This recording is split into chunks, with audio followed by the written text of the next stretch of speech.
Bonjour à tous, petits et grands. Aujourd'hui, Madame Lecture va vous lire Martine à la mer.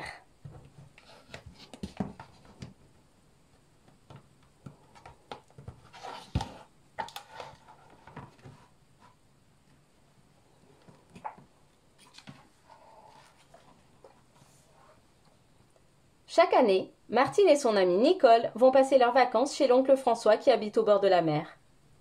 Lorsqu'on arrive à la grille du jardin, Patapouf, le chien de Martine, se met à sauter de joie. Le cousin Michel accourt aussitôt. Quel plaisir de se revoir. As-tu pris ta pelle et ton seau demande Michel.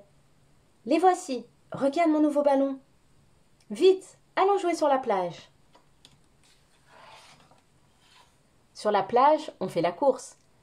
Attendez-moi crie Nicole. Tout le monde ôte ses chaussures pour aller dans la mer. Que de choses à voir. Les coquillages, les étoiles de mer et les crabes. Les vagues éclaboussent la robe de Martine. Patapouf saute dans l'eau comme une balle qui rebondit. Oh, le joli canoë, dit Martine. Et le ballon rouge qui danse sur les vagues. Regardez mon voilier, il flotte comme un vrai navire. Le matin, il faut marcher très loin pour aller ramasser des coquillages au bord de la mer. L'après-midi, lorsque Martine et Nicole reviennent sur la plage, la mer est tout près. Martine fait un château de sable. Nicole creuse un ruisseau tout autour. Une vague arrive. Vite, on saute sur la butte et l'on se retrouve sur une île. Pour aller à la pêche, Martine a acheté un filet. Elle pousse le filet dans l'eau. De temps en temps, elle le relève. « Regarde, il est plein de crevettes, dit Nicole. Elles ont une petite moustache, des yeux gros comme une tête d'épingle et une queue en éventail. Tiens, il y a un crabe dans le filet. Comme il est drôle, il avance de travers. Mettons-le dans notre seau avec un peu d'eau et du sable. » Connaissez-vous Califourchon ? C'est un âne comme on n'en rencontre nulle part ailleurs. Il est doux et gentil comme un mouton. Sur son dos, Martine et Nicole font de longues promenades au bord de la mer. « crie Martine. « Oh !» dit Nicole. Mais Califourchon n'en fait qu'à sa tête. Derrière la maison de l'oncle François, il y a les dunes. Elles sont hautes comme des montagnes. Martine et Nicole aiment tant jouer dans les dunes. Nous allons creuser un trou. Ce sera notre maison. « Voici ma cuisine, dit Martine. Je vais faire un escalier, ajoute Nicole. Sautons dans le trou. Qu'il est profond. Allons-nous jouer à autre chose demande Martine lorsqu'elle est fatiguée de creuser des trous dans les dunes. Nous ferons des pâtés de sable avec notre seau et notre pelle, répond Nicole. En voici 1, 2 et 3. Il ne faut surtout pas les écraser. Eh bien, nous allons les vendre. Le soleil brûle, il fait chaud. Heureusement, le marchand de glace arrive. Il a une trompette et une casquette blanche. « Voici de la crème à la vanille. Elle est toute fraîche, dit-il à Martine.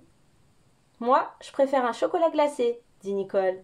« Voilà du chocolat, mademoiselle, avec un petit biscuit pour Patapouf. » Le lendemain, il y a grand vent. Martine et Nicole essaient le cerf-volant de Michel. « Attention, le cerf-volant s'envole. Le voilà qui redescend. Non, il remonte aussitôt. Bravo, bravo. Il se balance à droite, à gauche. Voilà, mon chapeau s'écrie Nicole. Attrape-le, Patapouf, attrape-le. Que d'émotion pour Nicole et Martine. Le jeudi, Martine va faire les emplettes au marché de la ville. La marchande a une balance comme celle de Martine, avec 2 plateaux et des gros poids en cuivre. « Bonjour, Martine, dit la marchande. Tu as grandi depuis l'année passée. Je voudrais 1 livre de poisson, madame. Voici 1 livre bien pesée. Quel beau temps pour s'amuser aujourd'hui. Tous les voisins connaissent le bateau de l'oncle François. C'est un bateau de pêche, un vrai bateau avec une voile et des filets. Chaque année, il faut le repeindre. C'est un travail difficile. Nous n'aurons jamais fini, dit Martine. Mais si, répond l'oncle François. Il suffit d'un peu de patience. En effet, le travail est bientôt terminé. Aujourd'hui, nous allons faire une promenade en bateau. annonce l'oncle François. Martine a mis un nouveau chapeau. Nicole a emporté ses lunettes de soleil. Ici, patapouf, il ne faut pas tomber à l'eau. Le moteur se met en marche et le bateau va partir en mer. Le bateau a quitté le port. Il commence à danser sur les vagues. On se croirait sur une balançoire. Là-bas, je vois un bateau, dit Nicole. Partout, la mer s'étend jusqu'à l'horizon. Le cœur de Martine bat très vite, mais elle n'a pas peur du tout. Oncle François est un bon marin. Il tient le gouvernail en fumant sa pipe. C'est un oncle extraordinaire.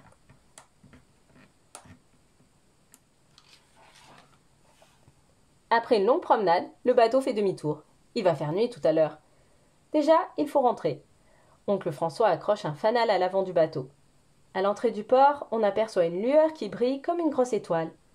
Qu'est-ce que c'est ? C'est un phare, répond l'oncle François, qui sait beaucoup de choses. Tout en haut, il y a une lanterne. La nuit, elle éclaire les navires.